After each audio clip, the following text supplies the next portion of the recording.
Well, I thought I'd just show you something here, a blast from the past for you younger folks who've never encountered stuff like this before. This is how you change headlights on a old car like this, instead of having like his over there with the aerodynamic housing, and you just replace the bulb itself from the rear. This one, of course, you have to take the whole bulb out, and it's really simple.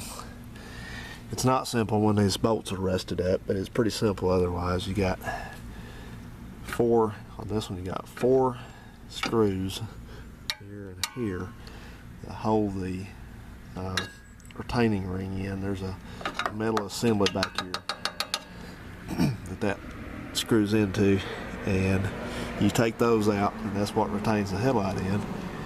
And you got to be careful that you don't accidentally start messing with the headlight aim adjustment screws, because you look here,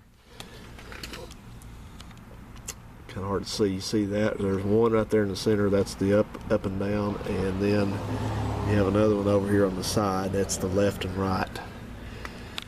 So that's how you aim the headlights, and I'm going to do some adjusting on these because I knew they were pointing down at the ground.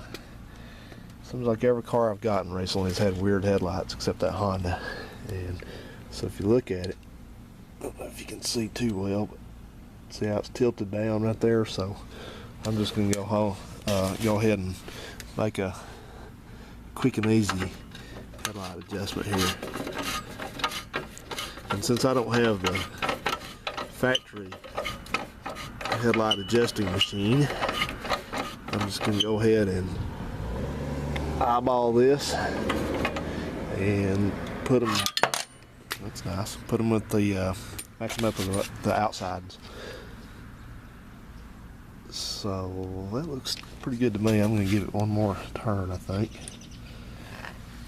Yeah, people, I don't mean to complain so much about people, but people are sort of weird, man. They'll do things like that.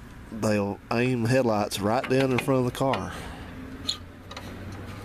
or they'll aim them where they're, pointing together. Just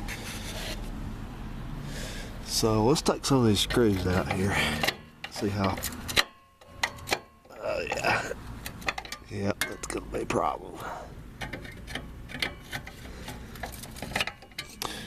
Yeah, this is a chintzy. I've got to get a better screwdriver back there. But these things, they're tough to get out when they're never been out, and these say guide on them, so that tells me they're the original that were put in 30 years ago and haven't been out since. So usually what I do is I take my hammer and I'll kind of put the screwdriver in the screw, and then I'll get out here and kind of wham with it to shock it a little bit. Now usually it'll break it loose, it'll come out pretty easy. So we'll see what happens. Back in a flash.